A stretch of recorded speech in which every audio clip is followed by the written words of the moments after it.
Hey, what's going on, guys? TOALunycat here, back again. This is the second part of the small sabotage mini-series, I guess you can call it. It's just a collection of short sabotage games where we just basically overrun the enemy team. I'll give you a little backstory. We were in the lobby with these guys for a while. I'm not sure if this was early on or later on in the game. This might have been early on. But they got their asses handed to them on a few occasions. But they wouldn't leave the lobby for whatever reason. And this game, they decided to try to rush our spawn, which on Sabotage just doesn't work. Because if you're in our spawn and we have the bomb in your spawn, you know, it's not rocket science. You're not going to win, which is what happens now. They're spawning where we spawned, and they have no bomb. But I didn't really want to talk about the game too much. This is basic stuff here. I might do a series like this for Black Ops, where it's just a short collection of games where we just, you know, ransack the opposite team. The problem with Sabotage is a lot of guys try to play it like deathmatch, and that's how they think it's gonna work out for them, but it never does. The game's over in 2 minutes, and you know, I guess they might have good KDs, I'm not sure. I think I'd have a decent KD this game, and we still win. But, you know, some of the guys that talk the most trash, you look at their win-loss ratio is really all I care about anymore.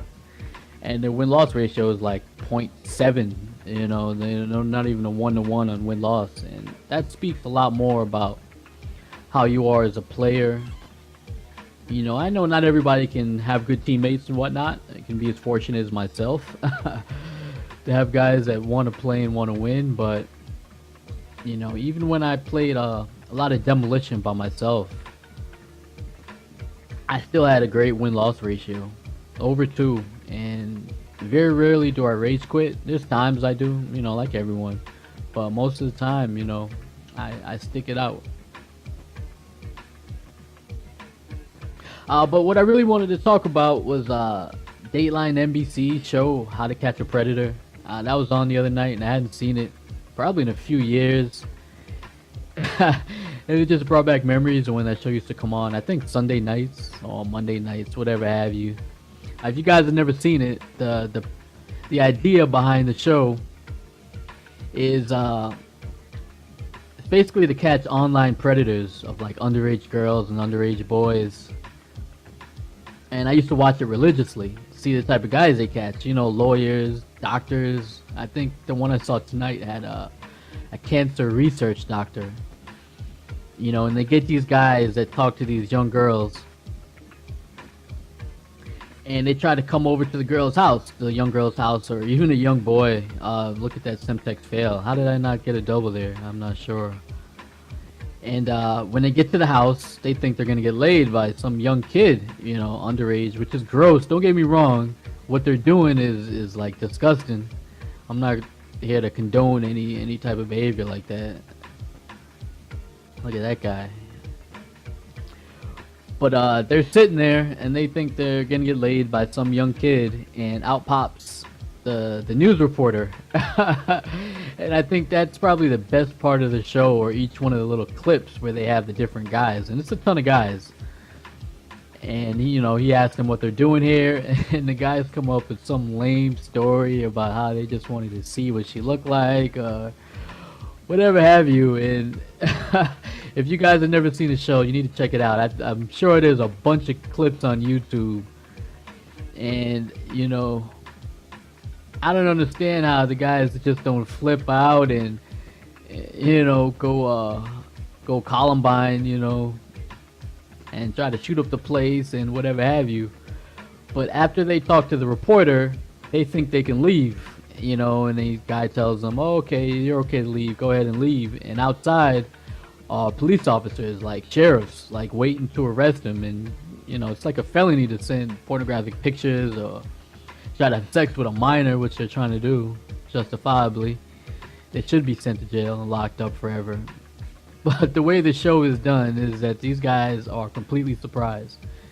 I don't know how they've never seen the show, but Me personally, there's not that I'd want to, but if you've seen a show where the idea is to catch online predators, why would you go online and try to be a predator? It just doesn't make sense to me. But they get guys, they haven't done it in a few years, but I'm sure in a couple years they'll restart it with a new generation of weirdos and sickos. I just had to talk about that a little bit because that show, man, I used to watch that shit religiously. And I'm telling you guys, go check it out. I know the subject matter itself is not funny. It's nothing to laugh at, like predators and molesters and whatnot. Look at my drop shot fail there. But the way they do it, they know what they're doing, and it's definitely there's part of it is for comedic purposes. And they'd be lying if they said otherwise. All right, that's that's enough about Dateline, How to Catch a Predator. Definitely check it out, guys. Black Ops is almost here. It's about 3 weeks away, and I'm not really playing Modern Warfare 2 anymore. Pretty much done with the game. I don't know, maybe if there's problems. I'm not gonna trade it in though. I've always traded in my old COD games, COD 4 and World at War. Once something else came out, I trade the game in, and I really don't go backwards. Kind of moving forward type of guy. So we'll see when it comes out. Maybe if there's problems with the servers, or if there's some flaw in the game like the Javelin glitch was in this game and the care package glitch, I'll hop back on Modern Warfare 2 for shits and giggles. But for the most part, this game is over. I got a couple more vids in the stash. I think I got a couple search games. They're not that great of games, but maybe I'll have something funny to talk about. Alright, thanks for watching, guys. Remember to rate, comment, subscribe if you're not subscribed already. Thanks again.